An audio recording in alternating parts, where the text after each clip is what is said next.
So, Mr. President, there are system changes that can help our country.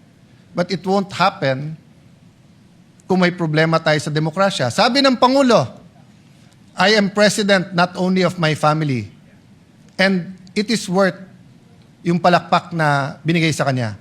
But can we add, the president is also not only the president of the administration. He is also president of the opposition. And respectfully, I believe that Senator Bato is fleeing unjustly because he cannot get justice. I believe Senator Jinggoy and Senator Marcoleta are political prisoners, and that if it wasn't weaponized, they will be able to at least go out on bail. So, Mr. President, these are things that we should talk about as a Senate.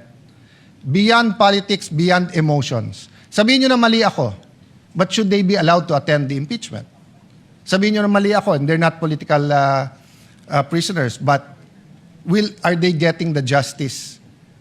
Pantay-pantay bang hustisya o selective justice po tayo ngayon?